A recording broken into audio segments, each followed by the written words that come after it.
Oh, we're live. Hi, we're in. Hey, everybody, it's Dr. Smith from Accomplished Health and Wellness and Heather Fiore from Free State Nutrition.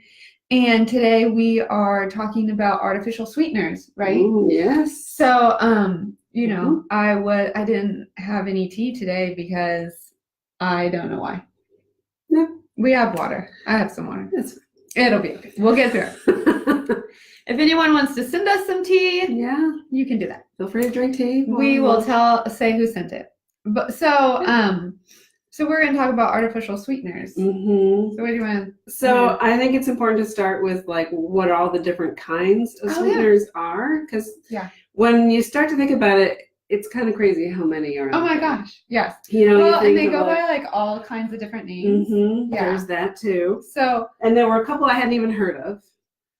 I don't know if they're actually in the food supply, but these are things that like the FDA has, deemed to be safe, and so they're potentially out there. So I learned that there are 5 artificial sweeteners that the FDA has approved. All right, whatever. As artificial sweeteners. Okay.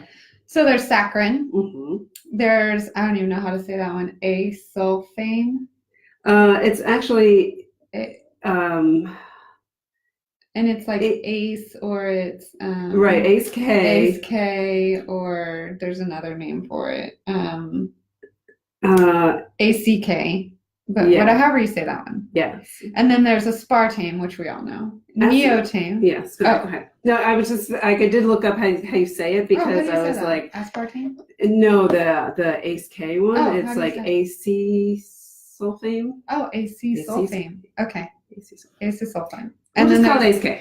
ACE K. Okay, so that one's easier. Yeah. And more fun. Exactly. There's aspartame. Aspartame, yes. And there's neotame. Yes. And then there's sucralose. Yes. Have you heard of neotame before? No, actually, but I have by its other name, NutraSweet. Oh, that I know. Yeah, right. Did you know that one's created by Monsanto? Oh my gosh. Yeah. Right. So those are the 5 artificial sweeteners, right. And then there's actually one natural sweetener, which is stevia. Yes. But there's also did you say sucralose? Yeah. You did, okay. Yeah, that was my Which is fun, right? But there's different ones of each one of those. That's true. Yeah. But there's advantame. Oh, see, I didn't. Which I don't know if that's related to neotame or what. I bet you it is. So neotame actually, neotame. So let's kind of go through each one. Yes. So the oldest one is saccharin. Yes. And saccharin, this is crazy, okay?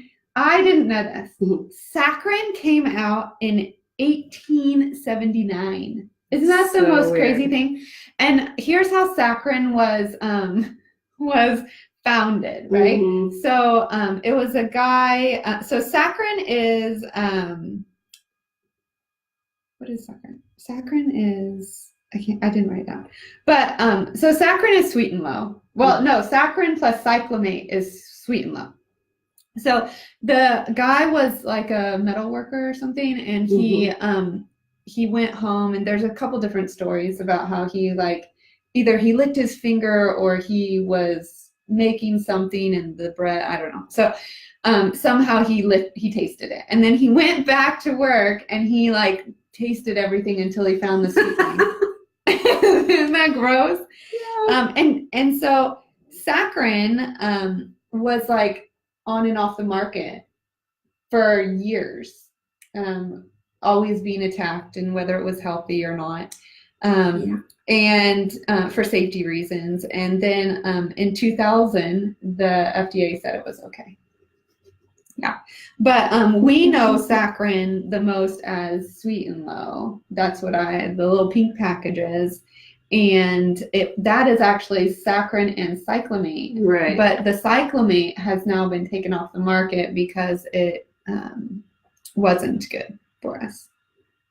So. Right. What did they just say about cyclamate? But it's approved in other countries, the cyclamate, like Canada, European Union. Yeah.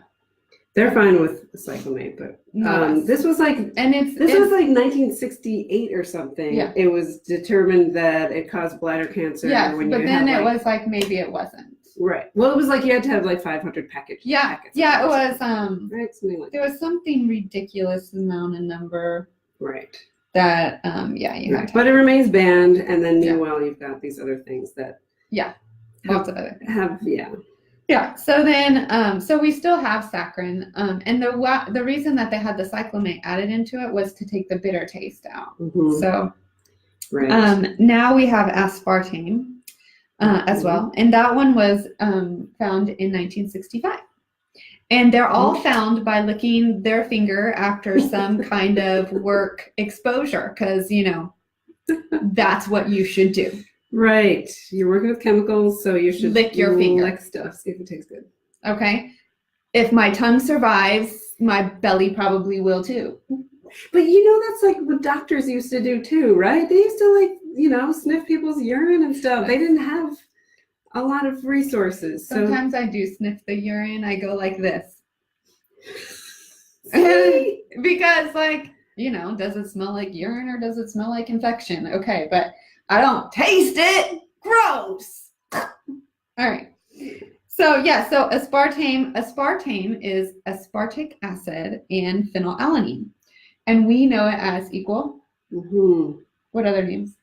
I don't know. I was just thinking equal was the one we think of. Also that one was early NutraSweet or Sugar Twin. I've never heard of that. No, I don't know Sugar Twin. I don't know that one either. But the thing with aspartame is that it can be metabolized. So it actually has some calories. It's like 4 calories per gram because of its metabolite. Well, it must be less than that because that's how many calories sugar has. Mm-hmm. Maybe it's because it's metabolite. I don't know. Maybe somewhere. It has some. Mm-hmm. And you can't use it if you have phenylketonuria. Right. And if you're pregnant and you have high phenylalanine levels, which we check all the time in pregnant women, or certain rare liver conditions because of the phenylalanine. Yeah. What else do we know about? Well, I was looking at what they're used in. Yeah. What aspartame is mostly you find it in drinks. Yeah. Yeah. And a lot of them are combos, like we were saying, the saccharin with the cyclamate. But, a lot of times they'll combine two things, like the ACE-K will be combined with Splenda or the aspartame to cut some kind of bitterness or just mimic the real taste. Right, mimic sugar, eliminate that aftertaste type of thing, which some of us still taste anyway. Yeah. So they are, But, right. And then there's one of the things that's, I guess, cool about Splenda, and then also ACE-K. Splenda is sucralose. Sorry, sucralose. Yep. Yeah. Sucralose, and then the ACE-K, they're both heat stable. Yes. So the other ones you can't cook with, but these ones you can. And so, I mean, you can, so people will buy those big packs of sucralose or Splenda and then bake with it. Yeah, my mom does that. Yeah, and it gives me a migraine. Yeah. So the I think people what were was really next? excited ACE-K. ACE-K. Right. That one was next on our production list, and ACE-K came out in 1967. I think it's crazy that these have been around so long. I really didn't realize that. And that one also is known as the ACE-K, the ACK, AC-sulfame, and then sweet one is the other one that it's known as. Yeah, and it's actually fluorosulfonyl isocyanate plus 2-butene, which that one actually made sense to me because butane has this this grapey smell. Yeah, I used to love to work with that in chemistry because it always made the lab smell nicely. I guess there are much worse things like a sweet, you can smell. Yeah. So I used to like that. Okay. But it's also usually used in combination. Right. Yeah. And then the next one in 76 was sucralose. And sucralose Sucralose is interesting because it actually, they took the sucrose molecule and they replaced 3 hydrogen and 1 oxygen molecule with a chloride atom, and it came up with sucralose. And it's 600 times sweeter than sugar. 600? That's kind of amazing. A lot of them are like several hundred times sweeter than sugar. Yeah. And that one's Splenda, sucralose. Yeah. And they got really excited about, oh, we made it from sugar, and so now we can call it natural. Yeah, but it's not really. No. Yeah. And they tricked us all. Mm-hmm. Yeah. It's not. It is heat stable, like you said. Yep. And then the Neotame. That one I really hadn't even heard of. Yep. Like I said, it was developed by Monsanto in 2002. Go figure. They're always looking out. And so actually, I don't know that it's actually NutraSweet. I know I said that in the beginning, but Monsanto and the NutraSweet company got together and created Neotame. Okay. Yeah. And they did it because they wanted it to be heat stable and intensely sweet. And so this one actually was planned. Like the other ones were found. Mm-hmm. And this one was planned. Gotcha. And so the sweetness, though, takes a little while to develop, and it lingers longer. So, yeah, interesting. Yes. But it can have a bitter taste. And again, it's usually used in combo with something. Mm-hmm. Right. So what else do you have over there? I have some of like the history of the studies. Yeah, I think we should get into that. Okay. Oh, the thing that's interesting about sucralose, 85% of it is passed through the body unchanged. Interesting. Which I think is interesting. Yeah. So are we... the other 15%. Right. Well, you do absorb that part, but it's, it's just a little piece. It's enough to go to your brain. So I have 2 plant-based ones. So we have the stevia or stevia, whatever. Stevia. And then monk fruit. Oh, yeah. I've heard of monk fruit. Yeah. I didn't know it was a sugar alternative. Yeah. Okay, there you go. Yes, people are doing that. And, I think some people find that appealing that they're plant derived. For sure. Or based. Whatever. I don't know what the difference is, because there's also plant derived, which is the sugar alcohols, which we should. I think that plant based, because I know stevia comes from like the leaf, and I think it's actually like the oil or something. Maybe it actually comes from the plant itself. Mm-hmm. I bet plant derived is more like chemical alteration. It's probably like the chemical alteration of the plant based one. Yeah. Maybe so. Although, so like sorbitol, they take sucrose and they like mess around with the hydrogenation and take out or add hydrogens or whatever they do. So. Yeah. And then xylitol, that one's good for your teeth, apparently. Yes. Yeah. Yes. Keeps the plaque down. Mm-hmm. Yeah. Well, I mean, they're not all, it's not all bad news. And I mean, if you talk to one of the like stevia, or I've heard it pronounced stevia also. Yeah. I don't know. But anyway, if you talk to those people who are like really into it, they actually think it's good for you. I'm not saying that. Okay. But I'll agree with you. Just saying the idea's out there. Yeah. That like, maybe they're not even all bad, and some of them aren't even good. Yeah. Well, the whole xylitol thing, and it's supposed to help cut down on plaque bugs and stuff. Mm-hmm. But even the other artificial sweeteners can mess with your gut flora. Yes. Yeah. So that's kind of, a side effect. The some of the studies that I came across were in 2005, the University of Texas found that the more diet soda a person drank, the more likely they were to gain weight. Yeah. This one I took to my mom because my mom has kidney disease and she loves her diet soda. And I asked her, how much diet soda are you drinking a day, Mom?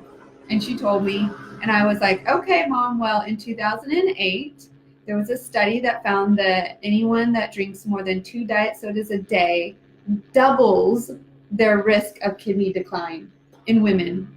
Women. 2 a day, that's not that many. Mm-hmm. diet soda drinkers out there. Lovers, diet soda lovers. Yeah. Yikes. So you're hurting your kidneys, ladies. Yeah. We need those as long as we can. Well, and a lot of people obviously use them to replace sugar, thinking they're saving on calories. Yeah. And I think, they keep coming out with different research saying is it, causing weight gain, or is it neutral, or is it helping with weight loss? Like, we're not really sure. Yeah. But I think it depends on the person. Like, some people, they drink a diet soda and it satisfies their sweet tooth. And then for them, maybe it works. Like, maybe they don't have any, desire to eat sweet after that. And then there are other people who, crave sweet, and they drink this sweet soda, but it's not sugar. And then the body is tricked. And so the stomach gets all ready to eat sugar, and then there's none coming. Mm-hmm. And so the brain, gets the message like, I still want sugar. Like, hello, still interested in eating sugar. Yeah. And so then it causes like even more of a interest in eating sugar. Well, here's the interesting thing. Mm-hmm. All right. So there was some studies done in flies, which I know people, we are not flies. They annoy me. But no, there were studies done in flies, and then they did similar studies in rats, and they found the exact same thing. So they actually, looking at observation data, are actually also saying this is happening in humans. And what they found was that two things: artificial sweeteners and sugar will bind and initiate the same taste and pleasure pathways in the brain, the same ones. However, artificial sweeteners activate the reward system but do not satisfy it. So what they found was that when you drink something or eat something with artificial sweetener in it, you actually will eat more than if you had the same thing that was sugar. Yeah. So that's kind of important. Also, sweetness in your brain's reward center. Sweetness is integrated with energy content. And so when you're bringing in these sweet things that don't have calories, then you're throwing your brain into this imbalance of sweetness and energy. And what it does is the brain recalibrates. And so then you will increase your total amount of calories consumed because you're still trying to take in the energy, the calories from the sweetness. Mm-hmm. So I thought that was super interesting. It also, that whole gut flora thing, it can alter your gut flora. And when it does that, it triggers some glucose intolerance. Yes.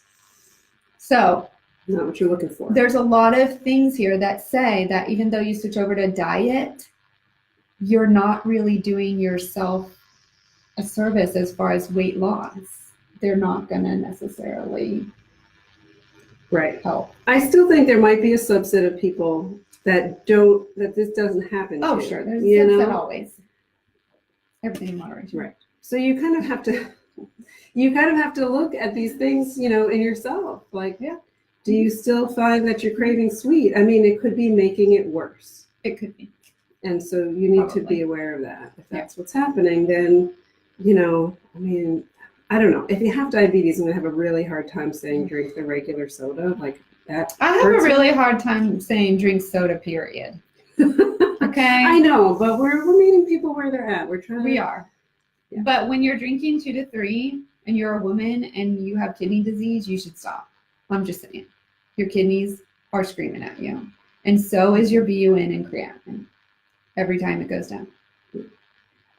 So also, there's a link between diet soda, which we talked about this last time, diet soda and your increased risk of vascular disease. But that was like sugar sweetened beverages. But apparently also that will carry over to diet soda because there have been some, I read some really interesting studies about actually they took cells and they actually put like artificial sweetener on the cells themselves and sugar. Wow. And there's some endothelial changes that happen. Wow. And they think that's how the cardiovascular disease is coming about because there's endothelial changes within the vessel. That's not crazy. Yeah. So probably there is a link with cardiovascular disease. Oh, here is that number. 1,680 milligrams per day. That will increase your bladder cancer risk. That's a lot. Sounds like a lot. I wonder how much that really would be. Do you think that's like one of those cases? You know? Yeah. Linda? Sure. Probably. Sure, I do. I could never take that much. I would have the worst headache of my life. Yeah. Yeah. I'd be in the ER and they would be doing a lot of scans on my head. Right. It would explode. Yeah. Let's see. What about cancer? So, I mean, they keep going back and forth. It goes back and forth. Right. Back And forth. the bottom line is, you know, the people who make these decisions don't feel that the research has borne Supports out. that. Yeah. That there's actually a link. Yeah. I mean, there was a question about bladder cancer, so you have to apparently consume a ton. There was also at some point a question about brain tumors. Right. But then, you know, there's a bunch of other things that came out at the same time. So you can't really say it was the artificial sweeteners that did that. So there's not really, at this point, a link with cancer. Right. There are people who link it to like MS and all sorts of stuff, like aspartame. I haven't read about that. But I did read, I mean, there. it does seem that there is actually increased risk of weight gain, which most of the time people are using it to try to lose weight. Right. You know, you're switching from regular soda over to diet soda. But when you're consuming more calories at the time than when you would have eaten it, you know, like if you're having Coke and your cheeseburger and your French fries, or your Diet Coke and your cheeseburger and your French fries. When you have your Coke, you might get full faster or be satisfied faster or something. So you're eating less of the cheeseburger and French fries versus the Diet Coke. You might have 2 Diet Cokes and a cheeseburger and French fries. Or, yeah, what if it's like, oh, I'm having a Diet Coke, so I'm going to get a double. I don't know. Or a large fry. I don't know. Yeah. You know what I mean? It probably is. A double bacon cheeseburger. Right. Like, with the cheesy fries. Let's get the... Because I had the diet. It could very well be. Yeah. So, but either way, there's something in our brain that's either we're eating more or we're changing it up because we thought, well, we took the diet. It's called the health halo. Yeah. That's not good, people. We don't need that. So anyways, it is linked to metabolic syndrome and possibly increased risk of type 2 diabetes, weight gain, larger waist circumference, that's not weight gain, hypertension, and cardiovascular events. And that was all, actually, there was a large observational study found, and that came out in 2017. So that one's the most recent. So what do you think overall? I mean, what I think is you have to take all this, you know, into consideration when you're making your food choices. Okay.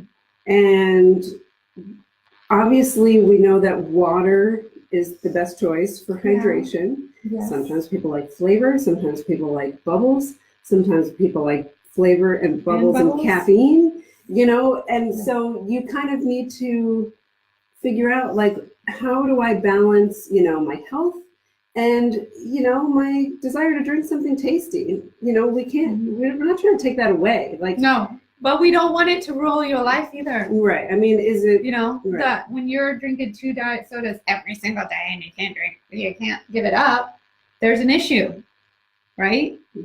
It's taking over your brain. So maybe you should think about that.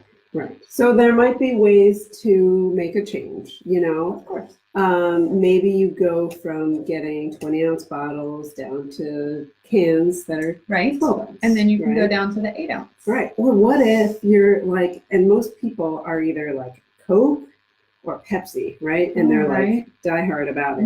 What if you switch to the other one? I don't know. Then maybe you drink less of it. Maybe you just were like, I'm not even going to do that. I don't know. I don't know. Just an idea. But yeah, what if you just switch it up a little bit to something that's a little less tasty so that you can kind of break the habit a little bit and cut down, and then, you know, go at it at a reasonable amount. And like, so moderation for these kind of drinks, for soda, I mean, we've kind of gotten a little off the artificial sweeteners, but, you know, for soda, whether it's regular or diet, you know, moderation means like, you know, 1 a day or less. Yeah. like Or less, one it's better. 12-ounce or less Yeah. a day. Yeah. Well, and I think, artificial sweeteners have been around for a long time. Mm-hmm. Yep. The data shows that you do not lose weight on artificial sweeteners. Okay? Your diabetes is going to be much better on the artificial sweetener versus the plain sugar, Mm-hmm. but your weight might not be. So it's like and have you ever drank soda? I mean, when I was Like, what about straight? Oh, when you're a kid, that doesn't. I mean, when you're a kid, you metabolize everything like that. You know, yeah, like. I don't know, not really. Okay, have you ever gone to like McDonald's? Mm-hmm. How did you feel after you ate that? Not so good. The last Big Mac I had was in 1994. I'm a vegetarian. And I do remember the What last about Big Mac. fast food? Any fast food? What do you eat at a fast food restaurant? You go to fast food. I mean, where are we going to go? Chipotle? I don't really go. I don't go that often there for either. vegetarians. But I do feel like that the chemicals are going through my body after I eat there. And I feel sluggish, I have to admit. Mm-hmm. And I don't drink soda that often, maybe 3 times in the summer for my root beer float, once on my birthday, for a cream soda because I like that. And, those, it's hard. I think like cutting out soda and these sugary beverages is just as hard as quitting smoking. I mean, it's really hard. You go through withdrawals and you have to change everything. And obviously these affect your brain. They affect the way your brain sees sugar. And so things that normally would taste sweet to you aren't going to taste as sweet, and things that maybe aren't sweet at all, they're going to be awful, right? Yeah. So really we just need you to take a look at how much you're drinking every day of your diet sodas and how much artificial stuff are you putting in your system, and just take note, okay? We want you to be healthy. That's what our goal is that we can make healthier choices, right? Absolutely. And so if you're going like your 2 diet sodas, maybe you can cut down to 1. Or maybe you can't, but you can cut your 2 diet sodas down to the 8-ounce can instead. Yeah. You're still doing something. Right. And the other thing about all this, because, we started off talking about all the different types of foods that these artificial sweeteners are in, so you really need to pay attention. So, because I just recently noticed that that there were sugar alcohols in the granola bars that my kids eat. And they didn't used to be there. And they have the, the like less sugar ones, and those clearly we're going to have some kind of artificial dye in there, but even the regular one has sugar alcohol, which I don't appreciate. I didn't know it was going to be in there. Yeah. And then what happened was somebody ate more than he should have. And then you got diarrhea. Yes.